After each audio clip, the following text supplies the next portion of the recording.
जय हिंद दोस्तों, स्वागत है आप सबका एक बार फिर से आपके अपने यूट्यूब चैनल नॉलेज ग्रंथ में।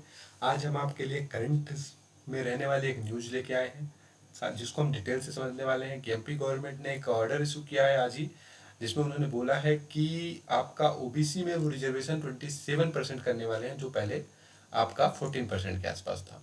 तो एक बहुत बड़ी न्यूज़ है। इससे एमपी में होने वाले एग्ज़ाम में बहुत ज़्यादा फ़र्क देखने में मिलने वाला है। और ये एक सियासी घमासान है दो पार्टियों के बीच में, जो एक आपकी कांग्रेस की सरकार और आपकी बीजेपी की सरकार। और अभी आपको पता है कि यूपी में इलेक्शंस आ रहे हैं, तो ये उसके लिए एक प्रोपेगेंडा है जिसका हम लोग सब को नुकसान झेलना पड़ रहा है। जितने भी एस्पिरेंट्स हैं, जितने भी एग्ज़ाम हो चुके हैं, उनमें या तो स्टे लग गया है, या तो जितने भी एग्ज़ाम होने वाले हैं उनमें काफ़ी कुछ चेंज होने वाला है। तो हम काफ़ी कुछ समझेंगे क्या ऐसा पॉसिबल है, और एमपी गवर्नमेंट क्या करना चाहती है, इससे क्या फ़र्क पड़ने वाला है। तो इससे पहले हम वीडियो को स्टार्ट करें, अगर आपने हमारे यूट्यूब चैनल को अभी तक सब्सक्राइब नहीं किया है तो अभी ही हमारे यूट्यूब चैनल नॉलेज ग्रंथ को जाकर सब्सक्राइब करें, जिससे आगे आने वाली सारी वीडियो की इन्फॉर्मेशन आपको मिलती रहे। और इससे भी पहले मैंने आपके लिए एमपीपीएससी और एमपी के लिए काफ़ी वीडियो बनाए हुए हैं, उन्हें जाकर आपको देखें और विश्वास कीजिए आपको काफ़ी नॉलेज मिलने वाला है। तो चलिए शुरू करते हैं, टाइम वेस्ट नहीं करते हैं। सबसे पहले हम समझते हैं इशू के बारे में। इशू क्या है? तो इशू ये है कि मध्य प्रदेश गवर्नमेंट ने 2 सितंबर को एक आप उन्होंने पब्लिश किया है कि वो 27% रिजर्वेशन दे रहे हैं आपका जो अदर बैकवर्ड कम्युनिटीज़ हैं, किसमें, पब्लिक सर्विसेज में और डायरेक्ट गवर्नमेंट रिक्रूटमेंट्स जो एमपी की लोकल स्टेट गवर्नमेंट द्वारा किए जाते हैं।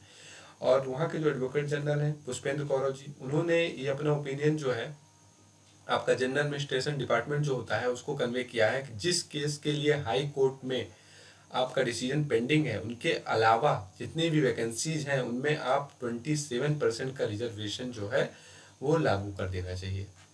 इससे पहले आपको पता होगा कि एमपी में जो आपका एमपीपीएससी का एग्ज़ाम है, उसके लिए आपके स्कूल टीचर के अपॉइंटमेंट के लिए, और जो आपका पीजी एडमिशन थ्रू नीट होता है 2019-20 के लिए, उसमें हाई कोर्ट में पिटीशन दायर किया गया है और उसमें हाई कोर्ट में आपका स्टे लगा हुआ है। तो इन केस में जब तक हाई कोर्ट का डिसीजन नहीं जाता, हाई कोर्ट का फाइनल डिसीजन हो सकता है आपका 20 सितंबर को, शायद लास्ट डेट इन्होंने दी है, तो 20 सितंबर को हो सकता है डिसीजन आ जाए। बट इससे भी पहले गवर्नमेंट ने क्या किया है कि कोर्ट को प्रेशर में लाने के लिए क्या किया है कि आपका जो और एग्ज़ाम है जिन पे आपका स्टे नहीं लगा, जिसमें पिटीशन फाइल नहीं हुई है, उनमें 27% का रिजर्वेशन को अप्लीकेबल कर दिया है। तो जनरल एडमिनिस्ट्रेशन डिपार्टमेंट ने ऑर्डर दिया है, डायरेक्ट किया है आपका प्रिंसिपल सेक्रेटरी जो होते हैं, सेक्रेटरी जो होते हैं, और head of various government department होते हैं, डिविजनल कमिश्नर्स होते हैं, डिस्ट्रिक्ट कलेक्टर्स होते हैं, चीफ एग्जीक्यूटिव ऑफिसर ऑफ जिला पंचायत होते हैं। मतलब जितने भी आपका एग्जीक्यूटिव बॉडीज हैं उनको कहा है कि आपका जो भी अफोरसेड केस है, मतलब जिनके लिए आपकी नॉर्मली जिनके ऊपर पिटीशन दायर है और स्टे लिया गया, उसके अलावा जो आपका अटॉर्नी एडवोकेट जनरल का जो ओपिनियन है उसमें 27% का आप रिजर्वेशन को आपको इम्प्लीमेंट करना है एज अर्ली एज पॉसिबल, जो आपका अमेंडमेंट मार्च 2019 में किया गया था। तो इस हिसाब से जो भी ऑफिसर्स हैं, जो भी ऑफिशियल इम्प्लीमेंट एजेंसीज हैं, वो रिक्रूटमेंट और रिक्रूटमेंट टेस्ट के लिए वो एजी के ओपिनियन के हिसाब से अपनी पॉलिसीज बनाएंगे।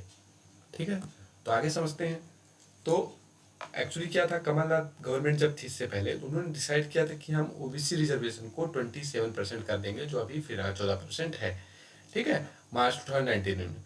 लेकिन उसके बाद क्या हुआ, इमीडिएटली क्या हुआ कि उसमें कोर्ट में पिटीशन दायर हो गया और उस पर कोर्ट ने स्टे ले लिया था।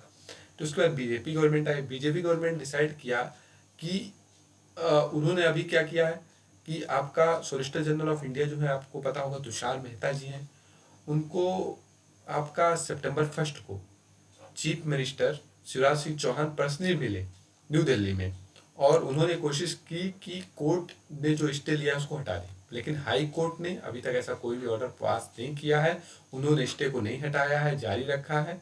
और बल्कि इवन उसके बाद जो आपके चीफ जस्टिस मोहम्मद रफीक जी हैं, उन्होंने आपकी डबल बेंच और हाई कोर्ट को इस पिटीशन को सुनने के लिए फाइनल हियरिंग के लिए आपका फाइनल हियरिंग होने के लिए दो डबल बेंच जो है उसको मतलब अप्लीकेबल कर दिया है। मतलब वो डबल बेंच जो होगी वो फाइनल हियरिंग सुनेगी और उसके ऊपर आपका डिसीजन देगी।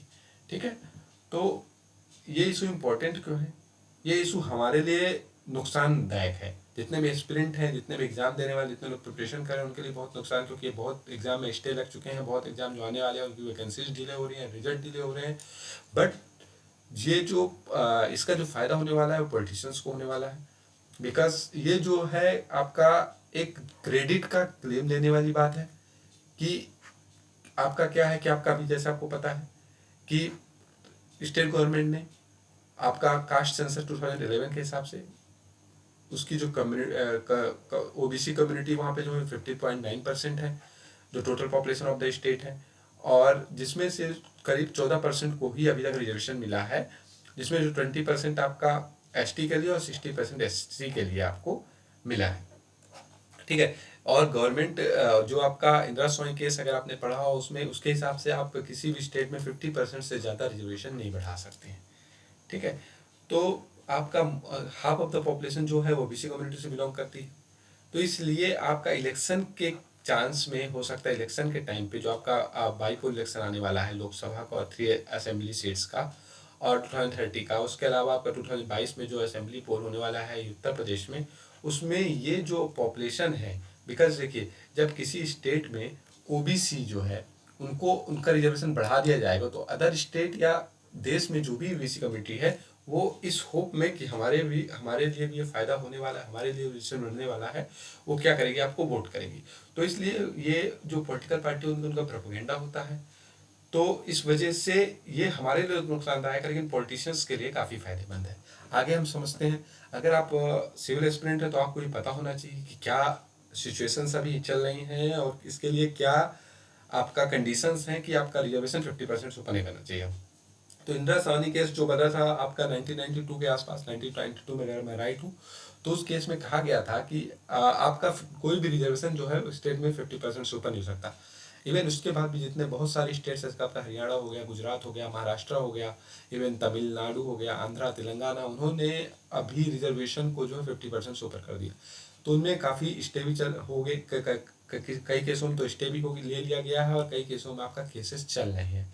तो आगे एमपी गवर्नमेंट में क्या होने वाला है इसको पहले समझने के लिए हमें जानना पड़ेगा विजिटिंग इंस्ट्रक्शन क्या है आपका कोर्ट का, सुप्रीम कोर्ट का। तो उसके हिसाब से आपका शेड्यूल कास्ट, शेड्यूल ट्राइब और बैकवर्ड क्लास का करीब आपका 15% जो है आपका एससी के लिए, 7.5% आपका एसटी के लिए और 27% का भी करीब आपका है वो आपका जो ओपन कंपटीशन होता है उसके लिए। और आपका जो डायरेक्ट रिक्रूटमेंट होता है, ठीक है, उस केस में आपका 16.66% एससी के लिए और 7.5% एसटी के लिए और 25.84% ओबीसी के लिए। मतलब किसी भी केस में वो 50% से ऊपर नहीं जाना चाहिए। हाँ, वो अलग बात है कि 10% रिजर्वेशन जो इकोनॉमिकल वेकर सेक्शन को दिया गया है वो आपका कॉन्स्टिट्यूशन अमेंडमेंट के थ्रू दिया गया है। वो भी उन लोगों को दिया गया है जो ये पहले से जो रिजर्वेशन है उनके अंदर नहीं आते, मतलब जो ओबीसी एससी एसटी के अंदर नहीं आते हैं रिजर्वेशन के अंदर, उनको ही ये ईडब्ल्यूएस वाला 10% रिजर्वेशन दिया गया। आप हमें कमेंट सेक्शन में ये बताएंगे कि ये कौन सा कॉन्स्टिट्यूशनल अमेंडमेंट था जिसमें इकोनॉमिकल वेकर सेक्शन को 10% रिजर्वेशन दिया गया है। तो आगे क्या, आगे कंडीशन देखिए क्या हो सकता है। आगे है कि जैसे कि अभी कोर्ट क्या कर सकती है, इस पे इंटरिम जो स्टे लगा हुआ है उसको हटा सकती है, ठीक है। लेकिन उसके लिए आपसे कोर्ट क्या कर सकती है कि आपसे डेटा मांग सकती है गवर्नमेंट से कि आप बताइए कि आपके पास कितने कितने ओबीसी हैं और कितने जो हैं वो इस चीज़ के लिए अप्लीकेबल है, रिजर्वेशन के लिए अप्लीकेबल है, कितने आपका बैकवर्ड क्लास में आते हैं जो सोशली आपके बैकवर्ड है, ठीक है। बिकॉज आपको रिजर्वेशन पता होनी चाहिए, सोशल बेस पे ही हो जाता है, सोशली बैकवर्ड क्लासेस हैं तो एससी एसटी और सोशली बैकवर्ड क्लासेस में ओबीसी में तो उनको दिया जाता है, और अभी इकोनॉमिकल वेकर सेक्शन में जो आपका फाइनेंशियली है उनके लिए, तो इसके लिए पूछ सकती है आपसे। दूसरा हो सकता है कि ये केस आगे चला जाए, सुप्रीम कोर्ट में चला जाए और सुप्रीम कोर्ट इसमें डिसीजन दे, या हो सकता है कि प्रोपेगेंडा को सॉल्व करने के लिए गवर्नमेंट ऑफ इंडिया, मतलब आपका सेंटर में जो सरकार है बीजेपी की, वो कॉन्स्टिट्यूशनल अमेंडमेंट करके इस 50% वाली जो कैपिंग को इसको बढ़ा दे। तो इसके चांसेस बहुत कम है कि 50% वाली कैपिंग बढ़ेगी। हाँ, आपका इसके चांसेस ज़्यादा है कि गवर्नमेंट जो होते हो सकता है कि हाई कोर्ट जो है 20 को डिसीजन देने वाली है वो इंटरिम स्टे को हटा देगी, ठीक है। जहाँ तक, क्योंकि बिकॉज आपके जो एडवोकेट जनरल होते हैं उनको काफ़ी कुछ पता होता है, तो उन्होंने अगर ये कहा है कि गवर्नमेंट कि ये हम और जितने भी एग्जाम उनमें ये ले सकते हैं 27%, तो उनको कहीं ना कहीं से ये चीज़ धीरे धीरे मतलब डिसाइड होकर एडवोकेट जनरल जो होते हैं वो भी अप्लीकेबल होते हैं कि वो हाई कोर्ट के जज बन सकते हैं, या उनको काफ़ी एक्सपीरियंस होता है, तो उनको ये पता होगा कि कोर्ट इस पक्ष में क्या डिसीजन देने वाली है। तो इसलिए उन्होंने कोर्ट पे एक तो प्रेशर बनाने के लिए, ऊपर से वोट बैंक के लिए ये डिसाइड कर दिया है कि 27% रिजर्वेशन देंगे। तो आगे हो सकता है कि 27% का 20 तारीख को ये डिसाइड हो जाए। तो आगे हम ये सब फॉलोअप करते रहेंगे कोर्ट के डिसीजन को। और और रही बात एमपीपीएससी के रिजल्ट की, प्री के रिजल्ट की, तो एमपीपीएससी का रिजल्ट आप लोगों का 20 से पहले आ जाएगा।